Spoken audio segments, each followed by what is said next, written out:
நம்ம இன்னைக்கு ரொம்ப பெருமையா சொல்லிக்கிற தமிழ்நாடுங்கிற பேர் நமக்கு சும்மா சாதாரணமா கிடைச்சிடல. இந்த ஒரு பேருக்காக ஒருத்தர் 76 நாட்கள் சாப்பிடாம இருந்து தன் உயிரையே தியாகம் பண்ணிருக்காருன்னு சொன்னா உங்களால நம்ப முடியுதா? அது யாரு?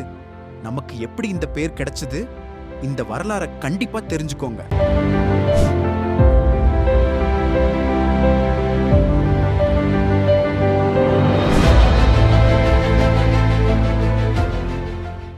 இந்தியாவுக்கு சுதந்திரம் கிடைச்ச புதுசுல மொழிகளோட அடிப்படையில மாநிலங்களை பிரிக்கணும்னு கோரிக்கை எழுந்துச்சு. அதோட விளைவா 1956 நவம்பர் 1 மெட்ராஸ் பிரசிடென்சில இருந்து ஆந்திரா, கேரளா, கர்நாடகா எல்லாம் பிரிஞ்சு போச்சு. ஆனா நமக்கு அப்போ தமிழ்நாடுன்ற அடையாளம் கிடைக்கல. சென்னை மாகாணம்னு தான் கூப்பிட்டாங்க. நம்ம மண்ணுக்கு தமிழ்நாடுன்னு பேரை வைக்கணும்னு சொல்லி தியாகி சங்கரலிங்கனார் 76 நாட்கள் தொடர் உண்ணாவிரதம் இருந்து தன் உயிரையே தியாகம் செஞ்சாரு.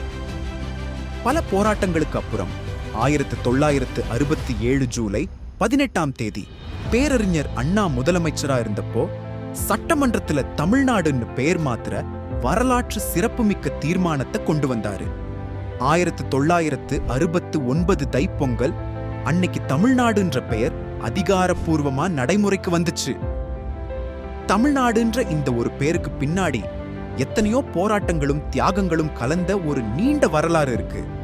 எத்தனையோ தியாகங்களுக்கு அப்புறம் கிடைச்ச இந்த தமிழ்நாடுன்ற அடையாளத்தையும் நம்ம தொன்மையான கலாச்சாரத்தையும் வர்ற தலைமுறைக்கு கொண்டு சேர்க்கிறது நம்ம ஒவ்வொருத்தரோட கடமை.